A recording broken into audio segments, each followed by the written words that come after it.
Like satu lagi post MBDA. Kau boleh pergi subscribe bos barang. Dia akan ke video ngedon piangnya ke panawan raspi hak bayar debat. Kikam kibalai. Ke Meghalaya Basin Development Authority MBDA kat kum ke notification ke balapun mi hak arfu praterik benai April hajar apun reu dengan pulih ya ka notification. The Meghalaya Basin Development Authority MBDA invites online applications from eligible candidate in the prescribed format to fill up the following position on contractual basis. Detailed information regarding the application process, advertisement, notification, and term of reference and available on the MBMA website.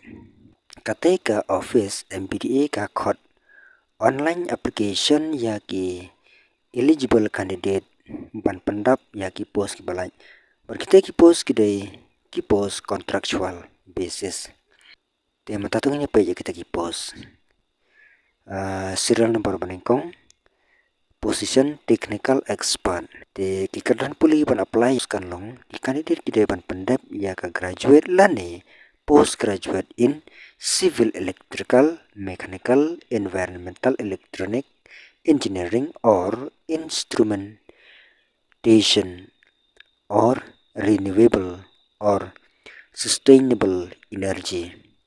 Kita qualification pan apply kita post. Experience news nam kam prefer. Ka posting nam tak post kan long hasil long. Ka number of vacancies kalong tangkawi. Ka jingsit kan long 1,000 beras pak sibnai plus bat ki allowances. Ka post number bar.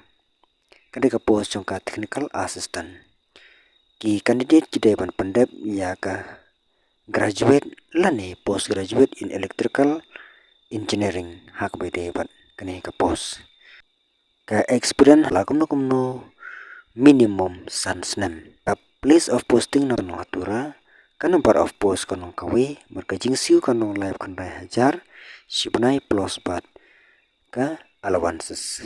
Ka post sira number balai kadai ka post assistant manager field engineer te ki kadan puli ban apply ka post kan long graduate lane postgraduate in electrical and mechanical engineering kanero te ki experience la kumno license nam ka place of posting nam ta post kan long hasil long ka number of post artali nam ta jing siu kan long live we hajar ars pa sibnai plus bat ki allowances.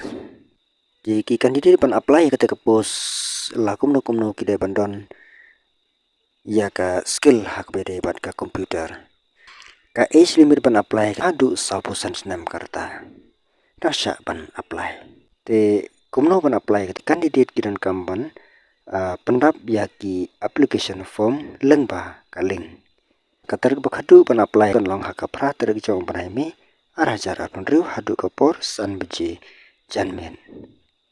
Na kapan tak kecing tipe kampanya pila ban link hak website jong ka MBDA sa download ya ka notification napo jong katai ka website di tangkum ta perlok ngin sikan dupat hak wipat ka video ku blai sibun.